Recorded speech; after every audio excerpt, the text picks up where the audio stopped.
One of the biggest issues in taking the leap into becoming a full-time creator for many people is money. And unfortunately, it can become a huge roadblock for a lot of people really chasing their dreams with content creation and becoming full-time creators. For many people, they're used to a very certain way of living and a very certain way of how money enters their lives, whether that is through a 9-to-5 job and more consistent streams of income. This is usually something that people do experience. But moving into a full-time content creator role, or freelancer role for that matter, can be very intimidating and very overwhelming when it comes to money. The thought of not having that consistency there at any given point is enough to turn people away from it altogether. So I wanted to film this video today where we really talk about a different way of reframing your mindset when it comes to money, especially if you are looking at becoming a full-time freelancer or content creator. Now, this video today is not going to be a surefire way for you being comfortable your entire freelance career or content creating career.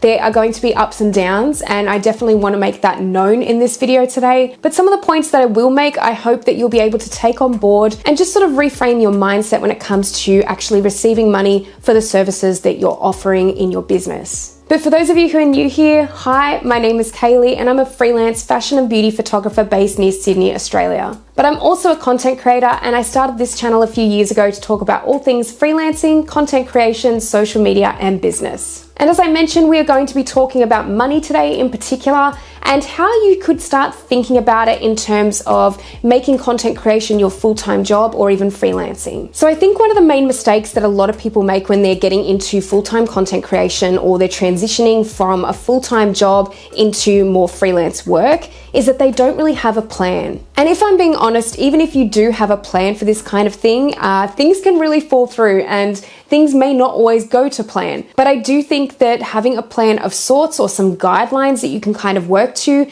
is a really good start. Unfortunately, this isn't something that I focused on when I was making the leap from full-time work to being a freelancer full-time. I didn't really think about this at all. I just wanted to make the leap and felt that everything was just going to work out fine. So for some people, luckily it really does, and that's great when it does turn out well for many freelancers out there. However, for me, I went through cycles over the years of leaving a job, trying to get into content creation or freelancing full-time, not making enough money, and then going back into the cycle again of getting a new job and then being tired in that job and then leaving that said job, and then the cycle continues. So it was a really rough time for me trying to figure out how I could make this work for me, especially when it came to money and paying my bills, paying my rent. At the time, it was really difficult to ensure that I was getting enough money every month to really cover those expenses. And this is where, if you're not used to inconsistent income, it can be very overwhelming and intimidating to go down this road. As I mentioned, this video is really going to be a casual chat about money in particular and how this kind of applies to yourself in a freelance business or being a full-time content creator. I think that you do need to look at things differently when it comes to money, because obviously the typical ways of budgeting don't always work for this kind of work. You kind of have to think outside the box a little bit and think of different ways in terms of how you can earn your income too. I think that one mistake a lot of people do make when they're making a plan, though, even for money, when it comes to making that transition, is that they kind of think of a random figure off the top of their head and they just kind of stick it down and that's what they want to earn. And sometimes I think that this works okay, but for a lot of people, it would probably work better to think more so in terms of the lifestyle that you want to live. You really want to be thinking about how much every year you want to be earning, or you need to be earning, to cover your current expenses and any future expenses that you see popping up. Anything to do with your lifestyle as well. So for example, if you want to have more holidays throughout the year, if you want to take more time away from work, then obviously you need that income to kind of replenish those times where you're not necessarily going to be working. Again, if you want to be more flexible with your work, this sort of has to come into it too. It depends, of course, on your living situation, where you want to live, where you want to work. All of this stuff comes into your lifestyle, and this factor is really figuring out what you want to earn each year to cover those lifestyle needs and wants. So try not to put a random number down when you're starting off your plan as to how much you want to earn when you make that transition into freelancing. And obviously you have to be somewhat realistic about the first few years as well. You really need to find out the figure of what is needed to run the lifestyle that you want. For me, I love to travel a lot during the year, so I knew that that was really one thing that I wanted to be able to do when I wanted throughout the year. I wanted to be able to take trips and take time off when I wanted it. I wanted that flexibility. I knew that travel was always going to be a priority with my work. And I obviously have those other expenses like my mortgage now, and I have bills that I need to pay and business subscriptions and all the rest of it each month that I need to factor in to my lifestyle. And travel obviously being a huge priority for me really does come into that and into how much I want to earn each year. And then once you've kind of figured out that amount that you want to earn, you really need to find out how you're going to make it happen. You really need to think about what your main sources of income will be and how you're going to get there. So I always recommend for any freelancers or content creators, even if you're not full-time yet, but always if you're going down this path, is to have multiple income streams. This is so important. I even feel like this is important for people in a 9-to-5 job.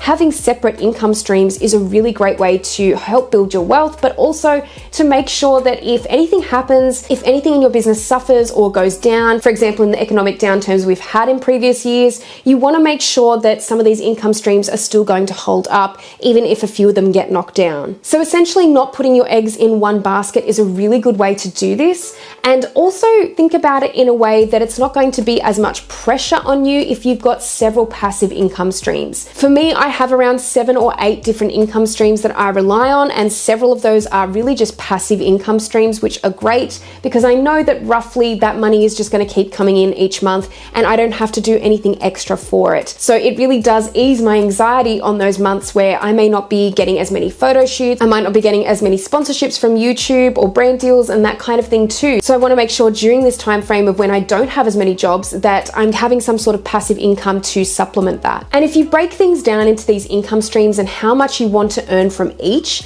things start to become a lot less overwhelming when you're really looking at the big picture. So for example, say you wanted to earn $80,000 a year from your creative business and you had 4 separate income streams. So one of those income streams may be YouTube, one of those income streams may be services that you provide, another income stream may be affiliate marketing, and then another income stream may be brand deals. You can really break that 80,000 down into each category there and see if you can set yourself targets with what you want to earn from each income stream. I find that this is the best way to do it because again, it's just going to make things feel a lot less overwhelming when you're looking at it this way and everything is broken down, and it's not going to feel like 80,000 that you need to achieve. It might just look like 10 separate brand deals a year, which may go for $1,000 each, for example, and they might be 10 different YouTube ad integrations that you've signed on for, and then suddenly you've got 10,000 of that 80,000 taken care of already. And then you would continue to see through each of these income streams how much you would want to earn. So for example, your services might take up the bulk of the income there, and maybe you want to make that $40,000 or at least half of your income. So then you just need to work out, if you're an artist and you're taking commissions, how many commissions are you going to need to get to that 40,000? Or if you're doing photography like me, how many photo shoots are you going to need throughout the year to get to that 40,000? That might look like 1 photo shoot per month to get to that amount. So things are starting to seem a lot less overwhelming already. You've got your 50,000 there just with 10 brand deals a year and 12 photo shoots a year. And that's really only 2 things a month that you're having to aim for. So once you start to break all of this down, things will seem to be a lot more simple and a lot more achievable. Because otherwise, I do find that most people are way too intimidated to make that leap when it comes to money. If you're not breaking things down, then everything is just going to seem way too hard. I think it is really important to have some guidelines of what you want to achieve over a year. I try to, at the beginning of every year, write down my goals, write down really what I want to earn for the year, how I can break that down into categories over my 8 or so income streams. And the more income streams you have, the easier it feels to break things down because the less you're really having to earn through each income stream. So as an example of some of the income streams that you could have, just going by some of the income streams that I have, I've got YouTube AdSense, I have my photo shoots, and then I have retouching that I also do, a lot of e-commerce retouching. I have YouTube sponsorships and affiliate marketing. I do coaching, I do courses, and I also do UGC content. I can't remember if I actually said sponsorships, but either way, there's at least 8 streams there that I do have going on. So I know through each of those streams, I'm not going to have to earn a huge amount to get to that amount that I want to earn for the year. So again, it's really just about reframing your mindset, because I think when you're in a 9-to-5 job, these are the things that you don't necessarily have to think of. You usually sign a contract for a certain salary amount and that's basically it. And you just get your wage paid every fortnight or every month or whatever it is. So it's very straightforward in that sense, but not so much when it comes to freelancing and not so much much when it also comes to being a full-time content creator. There are always going to be those ups and downs that you have, and there's going to be time frames where you will not get the work that you want and that you had planned to get. So I think that is really important to keep in mind, that although it does seem a lot more simple with breaking things down, there will be time frames where you're not earning as much and you really need to plan ahead for that. But it doesn't have to be as scary as wanting to just earn $80,000 or maybe the same amount that you were earning in your full-time position and making a huge leap that way. It doesn't have to be that scary if you just do a little bit of reframing on how much you want to earn and how you're going to earn that money. Well, I hope this was a somewhat interesting video for you all, and if you liked it, please give it a thumbs up, and if you haven't subscribed to my channel already, make sure you do, because I'll be posting a lot more videos in future. Make sure to also click the notification bell to see all the videos that I do have coming up, because unfortunately YouTube doesn't recommend all of my content to my subscribers. So the notification bell is the best way to see my videos. If you'd like to see more videos on money and a little bit more transparency on this kind of subject, definitely let me know in the comment section below, because I'd love to do more videos on this topic. And also let me know down below if you have taken the leap with getting into full-time content creation or freelancing, or if you are planning to in the near future, because I'd love to hear your thoughts. But thank you so much as always for watching, and I'll see you in the next video.